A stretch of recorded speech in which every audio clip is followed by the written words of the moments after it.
Welcome back to another episode of Kevin Prolix TV. Whoa, boy, do I got another one for you. Check this out. A message from my ex-wife. Okay, let's get into this. Last night, my ex-wife sent me a text out of the blue. We don't talk much, so it was kind of a surprise. We divorced in 2018 after 6 years of almost zero sex. Maybe 15 times in the last 6 years. She remarried 3 years later. This is what she wrote. Okay, now before I get into what they wrote, boy, 6 years of almost no sex. You can count 15 times in the last 6 years, my G. Brutal. Okay, some people will say, hey, but they still had it, blah, blah, blah, blah. Motherfucker. Okay, hold on. Let me just keep on going. She wrote, hey, I just want to say I'm sorry. You were a good husband, and I took that for granted. Patrick has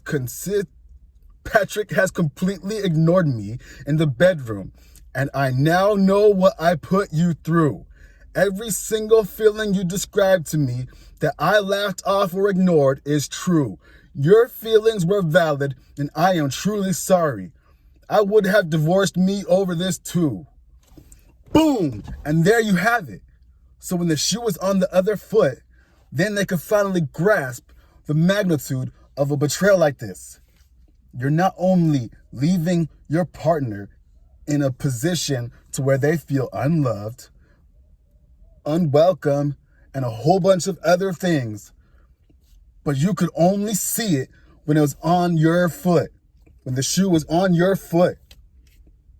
Sometimes I think like, dang, are some people really that dumb that they can't put themselves in someone else's shoes?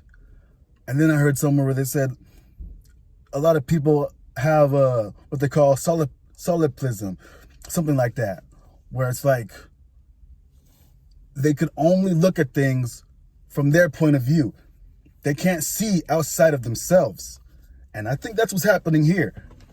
And this person got into another marriage, and now they're going through what they put that guy through. Whoa, karma is a dish best served cold. And I think you got your karma, lady. Okay, let's keep it going. Guys, I feel validated. That's what the guy is saying. I feel like closure has finally happened. But oddly, I also feel very sad for her. Stop, pause. Okay. I would not feel sad for this person. I would be like, you're damn right. That's what you deserve. Like, karma finally came for your ass. Like, Anyway, keeps on going. I also feel very sad for her. I wouldn't wish this on my worst enemy. We actually had a pretty civil divorce, even though she refused to take any blame. I simply responded to her text with, thank you. I really, truly appreciate this message. End. Now, I wouldn't have even sent that. I probably would have read it and left it unread.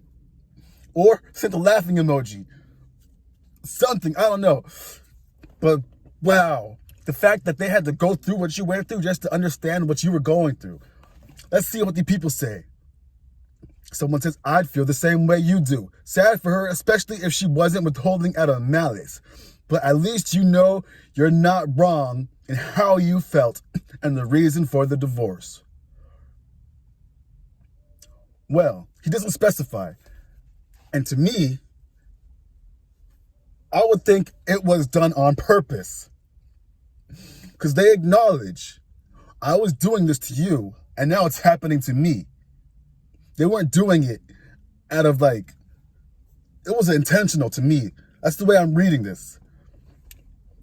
There's no talk about how they were upset, or there's no talk about medical issues. Anyway, that's someone else says right here. Oh gosh, that must have been an interesting message. That must have been an interesting message to receive. I certainly understand your reaction to it. Glad to get the confirmation, while sad that she's going through it. Extra points to you for responding diplomatically. That's what I think too. Like, bro, I would have had a field day with that one. But then again, I'm not putting myself in that position. At least not again. Oh, okay, yeah. One time I was in a relationship and it was going like that. And I was like, wait a second. We're not even married. And this is already happening. So ejectocito, cuz. Right here, we got someone. Sometimes it just has to happen to someone else so they can understand it. I'm glad you feel validated. Another person. Empathy is weird. Some stuff you can learn from watching everyone else screw up. Some stuff you can only learn by face planting. Oh yeah, they truly did a face plant. Definitely. I'm looking for OP on here. Someone says, that's sad. How old were you when you divorced? I was 34, he says, and she was 33.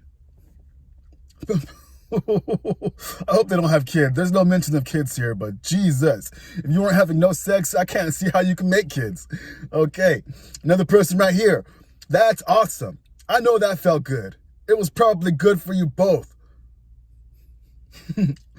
Long ago, I got a call from a girl I dated, lived with, 3 years. I was so head over heels in love with this girl. She was basically a fun and smart and sexy girl. We had so much in common, except our libidos. Mine was and is high. Hers was intermittent. When it was on, we had amazing sex. But when it was off, it was Arctic cold. And it was off for more than often on. We both wanted to get married, but I kept telling her, not until this part of our relationship was fixed. So many fights over this. This frankly broke us up. It was mostly mutual. We saw that there wasn't going to be a resolution. Fast forward about 12 years or so. I was pumping gas when my cell phone rang. I didn't recognize the number, but I did. But when I heard her voice, I answered. It was her, and she was calling pretty much for the same reason. Rich husband had forced her into a dead bedroom. She was calling to ask if I put a curse on her and to please release her from it, because she now understood what and how I was feeling. I genuinely felt bad for her. Even though she broke my heart, I still wanted the best for her. However, I will admit hearing this did make the petty and spiteful part of me smile. After we hung up, they ended up getting divorced a few years later. She's remarried now, but based on her Facebook post, yes, we friended each other, I still don't think she's as happy as she was when we were together. Hey, yo, karma's a dish best served cold. Ay, ay, ay. Anyway, there's a lot of more people going on like this. I'm going to do one more. Here we go. Your response was perfect. Bravo. Now move forward. There's zero chance the dynamic between you and her is any different now. I've recently met someone who actually, like in real life, actually, actively, as opposed to passively where they just do it to please you and get it over with, enjoy sex and want it frequently. No lie. It turns out that the number of women like that is greater than zero. There really are some women out there who actually desire men. I think it's possible for you to find them. I do have to give kudos to your ex-wife for, one, having the presence of mind to relate her situation now that your situation is in the past, and two, having the humility and good nature to actually tell you as much. It sounds like she's a good person, and you should continue to have positive regard for her and be helpful in whatever way possible. Okay, pause. I don't know about a good person, because a good person wouldn't only see the wrong that they were doing to you after it was done to them. Okay, the OP says, I never hated her. I resented our dead bedroom, and I blame her for our marriage falling apart. But I never hated her. I'm getting married in April. So to those women you described, that's a wrong sentence. I'm going to skip that part. She'll take it any time of day, day of the week.